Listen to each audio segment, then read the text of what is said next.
In this video, I'm going to explain crypto taxes, just the real questions beginners actually ask, and simple, clear answers you can understand.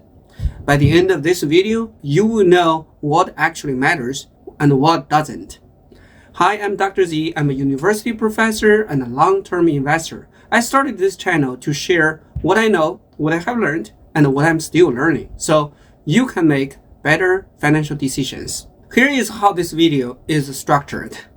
I will put together the most common crypto tax questions beginners ask. The same ones are here over and over again.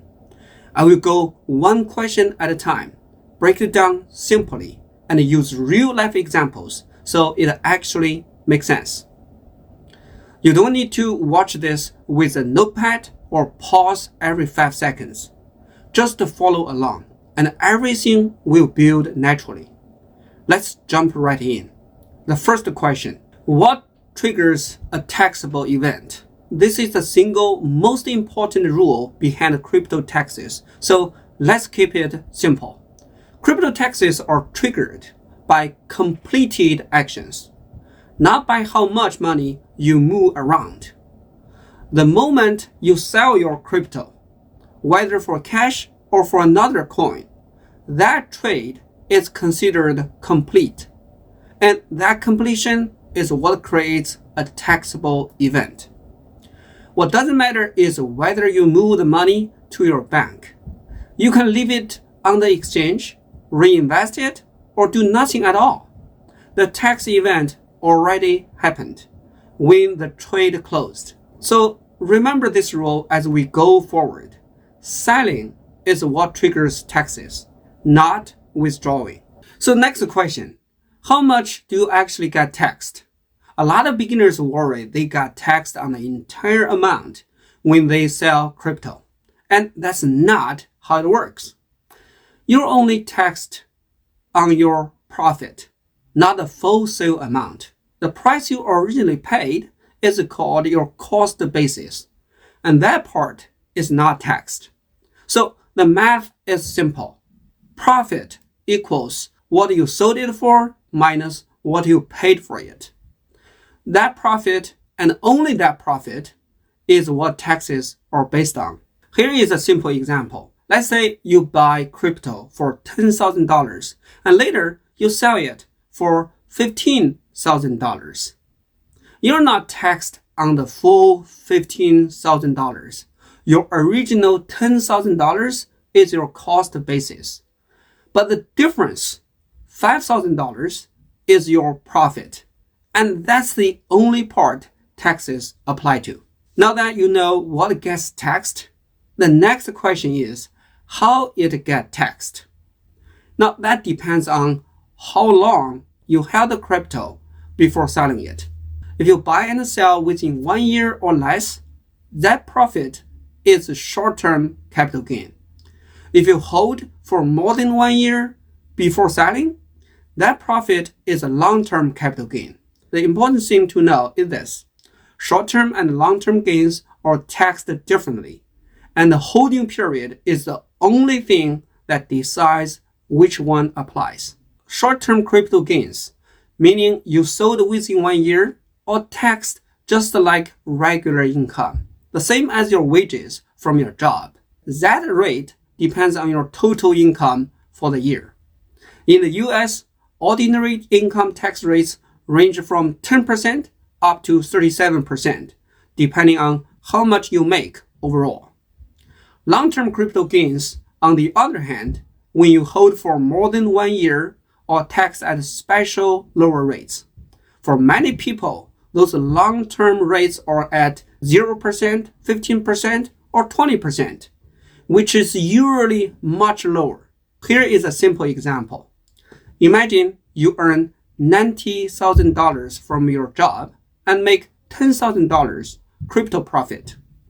If you sold that crypto within 1 year, that $10,000 is taxed like a regular income, roughly 22%.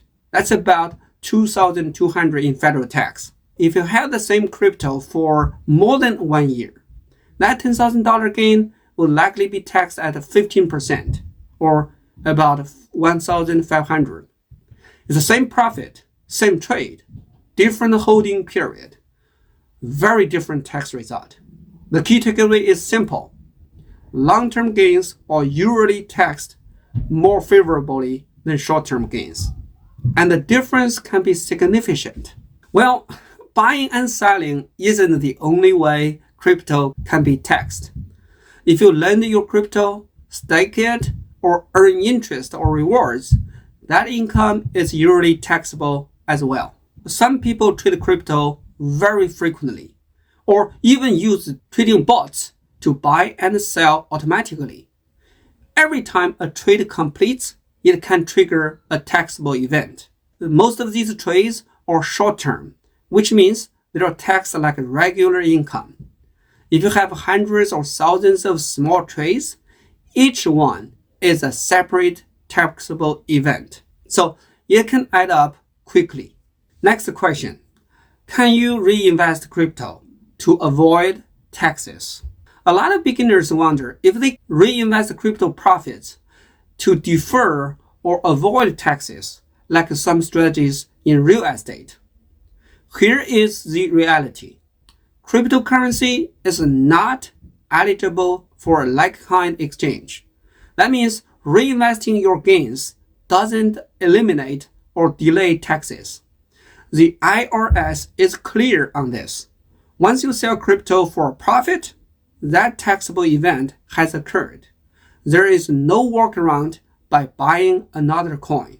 Next question. Will the IRS know about my crypto? Many beginners worry that the IRS is watching every move. Whether they know about your crypto depends largely on where you trade.